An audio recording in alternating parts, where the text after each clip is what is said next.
네, 매주 수요일에 만나보는 사건의 재구성입니다. 박성배 변호사 함께하겠습니다. 어서 오십시오. 안녕하십니까? 자, BTS의 소속사죠. 하이브, 잘 나가는 줄로만 알았는데 요즘 시끄럽습니다. 하이브의 레이블이라고 하는 일종의 자회사 개념이죠. 레이블. 근데 그 뉴진스의 소속사, 그 하이브의 레이블 중 한 곳인 이 어도어와 하이브 간의 어떤 갈등이 지금 수면 위로 떠올랐거든요. 지금까지 벌어진 상황을 좀 한번 일단 정리해 주시죠. 우리 모두가 알고 있는 아이돌 그룹 BTS는 그 빅히트 소속입니다. 빅히트가 2005년 방시혁 의장이 설립한 이후에 사명을 하이브로 변경하는데 하이브는 성장 과정에서 여러 중소기획사를 흡수합니다. 그런데 특이하게도 단순히 한 회사로 합병하는 방식이 아니라 모 회사와 자회사의 관계, 레이블 체제를 그대로 유지합니다. 즉 흡수 합병한 여러 중소기획사들을 하이브 산하의 독자적인 레이블로 편성시키는 방식을 추구하는데 이에 따라서 현재 BTS가 소속된 빅히트, 르세라핌이 소속된 소스뮤직, 아일리시 소속된 빌리 프랩, 뉴진스가 소속된 어도어 등 하이브 아래에는 11개의 레이블이 존재합니다. 여러 레이블을 거느리고 있는 대형 기획사 체제를 구축하고 있는 것이죠. 그 과정에서 민희진 이사, SM의 민희진 이사가 SM에서 입지 전적인 인물입니다. 평사원으로 입사해서 10수년 만에 등기이사로 등재될 정도였는데 탁월한 제작자인 민희진 이사를 영입하면서 어도어를 설립했고 어도어의 대표로 민희진 대표가 취임합니다. 그리고 2년 전에 민희진 대표의 독자적인 영역으로 발굴한 걸그룹 뉴진스가 데뷔하는데 뉴진스가 큰 성공을 거둡니다. 현재 우리나라 걸그룹 전체를 이끌고 있다고 봐도 무방할 정도입니다. 자, 그런데 이게 어도어의 경영권을 하이브가 지금 갖고 있지 않습니까? 근데 이거를 이제 민희진 대표가 이제 어도어가 탈취하려고 했다. 뭐 이런 얘기가 나오고 또 민희진 대표 쪽에서는 다른 문제가 있었는데 감사 자체가 그걸 빌미로 해서 보복 감사를 한 거다. 이렇게 지금 다투고 있는 상황이죠. 하이브는 그 산하의 여러 레이블의 지분 대부분을 보유하고 있습니다. 어떤 회사가 다른 회사의 지분을 50% 초과 보유할 경우에는 모 회사와 자회사의 관계가 설정되는데 하이브는 전체 레이블의 모 회사에 해당합니다. 이 어도어의 경우에도 하이브가 80%의 지분을 보유하고 있고 민희진 대표가 18%, 민희진 대표를 포함한 어도어 경영진이 20%의 지분을 보유하고 있는 것에 불과합니다. 그런데 지난 22일 하이브가 전격적으로 어도어 경영진에 대한 감사에 착수합니다. 어도어 경영진이 하이브의 경영권을 탈취 시도하고 있다고 보고 이에 대한 감사에 착수하게 된 것인데 회사 전산 자료를 회수하고 대면 진술 확보를 시도하는 중이라고 합니다. 그 내막 사모펀드, 벤처 캐피털의 어도어 경영진이 접촉해서 하이브의 내부 정보를 흘리고 상황에 따라서 우호적인 투자자를 포섭해서 다수의 하이브가 보유하고 있는 어도어 지분을 확보함으로써 경영권을 탈취하려는 시도를 하고 있다는 것이 하이브의 시각입니다. 그러니까 이제 하이브라는 엄청난 그 회사의 그 백그라운드를 토대로 해서 이제 어도어가 어떻게 보면 성장한 측면이 있지 않습니까? 그렇습니다. 그렇게 성장을 했는데 그 이후에 이제 뉴진스가 성공을 하고 나서 그 이후에 그래서 이제 독립을 한다는 거야? 그래서 그렇게 보는 시각이에요, 그러면 하이브는? 하이브 입장에서는 어도어를 설립할 때에도 161억 원의 자본금을 댑니다. 회사 설립에 결정적인 기여를 했고 물론 독자적인 경영 체제를 갖추도록 했습니다만 각 그룹이 데뷔할 때 금전적인 지원도 해준 것으로 알려지고 있습니다. 그런데 문제는 지난달에 이 하이브의 멀티 레이블 중 하나인 빌리브랩의 아일리시 데뷔합니다. 아일릿도 걸그룹인데 지난달 데뷔한 아일릿이 예상으로 큰 성공을 거둡니다. 이 상황을 두고 이달부터 이 어도어의 민희진 대표가 문제 제기를 하기 시작하는데 아일릿의 컨셉이 뉴진스와 너무 닮았다는 문제 제기를 합니다. 물론 하이브 산하의 동등한 레이블이라고는 하지만 헤어, 메이크업, 의상, 안무, 영상 등이 쏙 빼닮았다는 취지의 주장을 하고 있는데 물론 일각에서도 음악적 특색이 다소 닮았다는 주장도 제기된 바가 있습니다. 특히 민희진 대표는 방시혁 의장이 아일릿의 데뷔 앨범을 프로듀싱한 점을 강조하면서 사실상 뉴진스를 무시하고 아일릿에게 일방적인 지원을 해주었고 이 베끼기 문제에 대해서 공식적인 문제 제기를 해왔는데 갑자기 경영권 탈취를 명목으로 감사에 착수하는 적반하장의 태도를 보이고 있다는 입장입니다. 그렇다면은 이 뉴진스의 콘셉트를 베꼈다고 카피했다고 이제 문제 제기를 한 그 회사는 다른 레이블인 거죠. 다른 레이블이죠. 하이브의 다른 레이블인 빌리 프랩의 소속인데 이 문제 제기를 하니까 보복 감사를 했다는 것이 민 그렇습니다. 대표 주장이고 네네.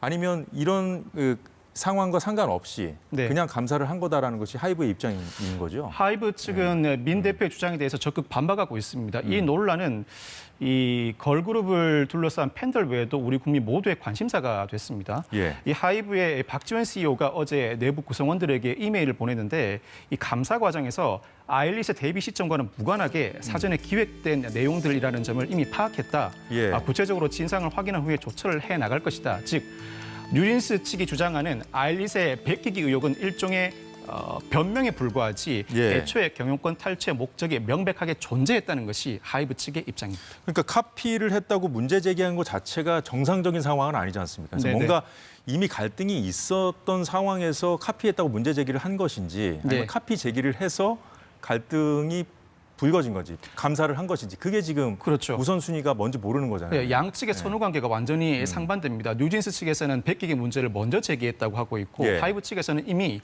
민희진 대표 측의 경영권 탈취의 목적을 가지고 있었다는 취지의 주장을 하고 있습니다. 예. 다만 현재 하이브가 어도 감사 과정에서 확보한 내부 자료에는 경영권 분리 시도 방안을 정리한 것으로 보이는 문건이 발견됐다고 하는데 예. 이 부분도 사실 하이브의 주장일 뿐입니다. 그렇지만 그 문건 내용 설명이 다소 구체적입니다. 네. 그 내역에는 하이브 안에서 우리를 못 건드리게 하고 궁극적으로 빠져나간다는 문구가 기재되어 있다고 합니다. 하이브 안에서 우리를 못 건드리게 한다. 즉 경영권 탈취 시도를 할 때에도 예. 건드리지 못하게 한다는 것은 어도 측이 하이브의 내부 비밀을 확보해서 하이브를 압박해 나간다.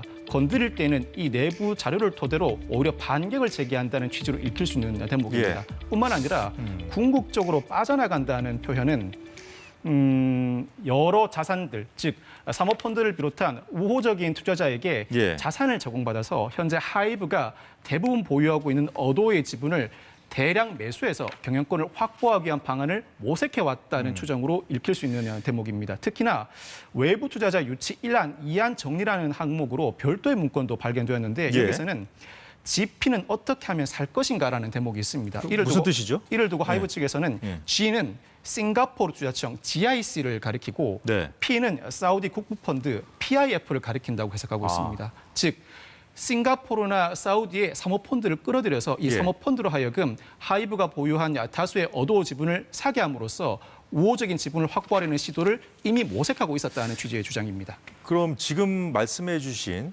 그 하이브가 감사를 통해서 밝혀냈다는 그 어도어의 그 내부 문건인 거잖아요. 네네네. 이 내용을 보면 정말 뭔가 정말 그 어도어를 다른 곳으로 뭐 이렇게 하이브에서 빼내서 그렇죠. 한다거나 넘긴다거나 네네네네. 뭐 이런 것들이 좀 어느 정도 많이 진행됐다고 볼 수밖에 없을 것 같은데 이 내용이 사실이라면. 사실이라면 상당 부분 모의가 진행되었다고 할 수 있는데 현실적으로 쉽지 않은 방법이기도 합니다. 이와 같은 상황이 노출된 이상 하이브 입장에서도 그대로 이 상황을 방치해 둘 수가 없겠죠. 예. 특히나 이 모 회사는 자회사의 재산 상태와 업무를 감사할 수 있고 이를 바탕으로 경영진을 대부분 교체할 수가 있습니다. 예. 발행 주식 총수의 100분의 3 이상의 주식을 가진 주주는 임시총회 소집을 요구할 수 있고 그 요구에 불응할 경우에는 법원의 허가를 얻어서 직권으로 임시총회를 소집할 수 있습니다. 이 임시총회에서 이 발행 주식 총수의 3분의 1 이상을 보유하고 출석한 주주의 의결권 3분의 2 이상을 보유한 주주는 예. 이사를 해임할 수 있습니다. 즉 현재 하이브는 어도 지분의 80%를 보유하고 있어서 예. 임시총회를 직권으로 개설한 이후에 이사진을 전면적으로 교체할 수 있는 힘을 가지고 있습니다. 아. 다만 정당한 이유 없이 이사를 교체할 때는 손해배상 의무를 부담하게 되는데 그 손해배상 의무를 부담하지 않기 위해서라도 애초에 경영권 탈취라는 부정한 시도가 있었다는 점을 하이브 측은 관련 자료를 통해서 입증하려고 시도할 것입니다. 향후에 법적 공방으로 번질 가능성이 벌써부터 좀 언론에서 제기되고 있거든요. 네네. 그래서 어쨌든 앞서 보여주신 대로 레이블 시스템을 지금 하이브가 이제 독특한 시스템을 네네네. 갖고 이제 경영을 하고 있는 건데 그래서 그런지 이제 이번 사태가 좀 예견된 일이었다라는 그런 평가가 나오더라고요. 그건 왜 그런 겁니까? 만약 경영권 탈취 시도가 사실이라면 하이브가 행할 수 있는 행보는 크게 두 가지입니다. 첫째는 경영권 확보인데 예. 설명해 드린 것처럼 사모펀드를 끌어들여서 대량의 자산을 마련합니다.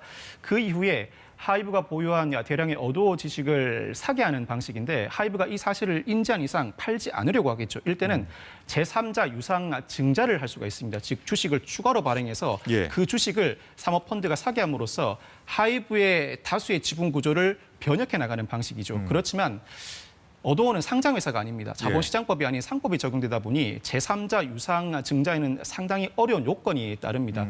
단순히 경영권 방어를 위해서 기존 주주가 아닌 제3자에게 유상 증자하는 것 자체가 제동이 걸릴 가능성이 많습니다. 이럴 경우에는 별도로 회사를 설립하는 방안도 고려해 볼 수 있는데 즉 백기기라든지 하이브 측이 뉴진스에 부당한 대우를 하였다는 사실이 입증된다면 위약금을 물지 않고 별도의 회사를 설립해 뉴진스를 데려나갈 수가 있고 회사를 설립할 경우에도 사모펀드 측으로부터 자산을 받아 회사를 설립하고 정당한 이유를 입증하지 못한다면 그 물어줄 위약금까지 사모펀드로부터 지원을 받을 수가 있겠죠. 이 방안을 생각해 볼 수 있겠습니다만 이까지 나갈지는 두고 봐야 하겠고 말씀하신 것처럼 현재 멀티 레이블 체제 상당히 선진화된 모델이라는 평가를 받아왔습니다. 이 멀티 레이블 체제를 통해서 하이브가 크게 성장을 해오긴 했습니다만 레이블 간의 갈등도 어느 정도 예견된 상황이었습니다.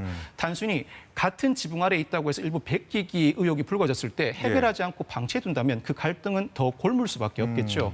이러한 상황을 방치해둔 하이브 측에도 법적 책임을 떠나서 일정한 도의적 책임도 있을 것이고 앞으로 더 성장해 나가기 위해서는 문제 해결 방안을 강구해야 할 텐데 이 하이브는 삼성과 같은 대기업과는 다른 부분이 있습니다. 삼성과 달리 하이브는 자신의 자회사 대부분의 지분을 회사 자체가 보유하고 있습니다. 전체 경영 방침을 설정할 수도 있고 직접 경영에는 참여하지 않는다고 하더라도 각 갈등을 적극적으로 중재할 수 있는 힘도 가지고 있습니다. 이 사태를 계기로 멀티 레이블 체제가 우리나라에서 정착할 수 있도록 하이브가 여러 해결 방안을 모색해야 할 시점이라고 할 수 있습니다. 지켜봐야겠군요.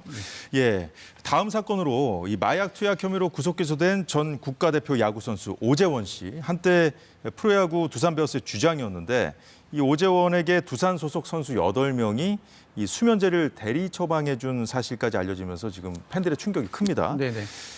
지난해까지 해설위원으로 활약했던 그 오재원 씨, 오늘 그 이승엽 감독이 이 사태와 관련해서 대신 사과하는 일까지 벌어졌거든요.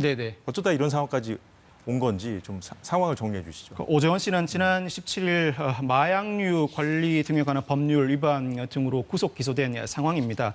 2022년 11월부터 지난해 11월까지 11차례에 걸쳐서 필로폰을 투약하고 그 과정에서 필로폰 0.4g을 보관한 혐의도 받고 있습니다. 아울러서 지난해 1월부터 올해 3월까지 지인 9명으로부터 졸피뎀 성분의 수면 유도제를 수수하고 지인 명의로 직접 이를 매수한 혐의도 받고 있습니다. 뿐만 아니라 지인이 자신의 마약류 투약 사실을 경찰에 신고하려 하자 지인의 휴대전화를 망치로 부수고 멱살을 잡는 등 협박한 혐의도 받고 있는데 협박까지 했군요. 그 과정에서 두산 소속 선수들이 졸피뎀 성분의 수면 유도제를 대리 처방받아 오재원 선수에게 직접 건넨 정황이 포착된 것입니다. 그렇군요. 결국은 이 사실이 그 대리 처방해준 그 후배 선수들이죠. 후배 선수들이 이제 경찰에 자진 신고함으로써 이제 밝혀진 내용인데 이렇게 협박에 의해 강요로 어쩔 수 없이 이렇게 대리 처방을 한 사람들은 그러면 법적 처벌에서는 좀 자유로워질 수 있는 겁니까? 마약 관련 범행은 단순 투약, 소지, 매매, 알선, 수출입, 제조, 대량범 순으로 더 중한 처벌을 받게 되는데 마약을 투약한 오재원 씨보다는 대리 처방해준 두산 소속 선수들이 매매, 알선 유형으로서 사실은 더 큰 처벌 대상입니다. 그렇지만 이 범행 가담에 특히 참작할 사유가 있는 경우 중요한 수사 협조의 경우에는 형이 대폭 감경되는데 이 선수들에 대한 입건과 기소 내지는 수사는 불가피한 상황입니다. 그렇지만 타인의 강요에 의해 어쩔 수 없이 대리 처방을 해준 정황이 실제로 입증된다면 상당히 형이 감경될 수 있고 더 무거운 유형의 마약류 범죄를 제보한다면 역시 형이 대폭 감형됩니다. 그렇지만 이 부분은 오재원 씨가 부인할 가능성이 매우 높습니다. 대리 처방을 해주는 과정에서 폭언이나 협박, 폭행을 가했다면 그 자체가 양형 가중 사유 요소일 뿐만 아니라 중요한 수사 협조, 또 다른 마약 혐의를 제보받게 된다면 형을 낮추기 위해서라도 또 다른 마약 혐의는 부인할 가능성이 높거든요. 두산 소속 선수들과 오재원 씨 간의 진실 공방으로 흐를 가능성이 매우 높은 상황입니다. 또 계속 속보가 나오겠군요. 지켜보도록 하죠. 지금까지 사건의 재구성이었습니다. 박성배 변호사 수고 많으셨습니다. 오늘 사사건 건이 준비한 소식은 여기까지입니다. 저희는 내일 오후 4시에 다시 찾아뵙겠습니다. 여러분 고맙습니다.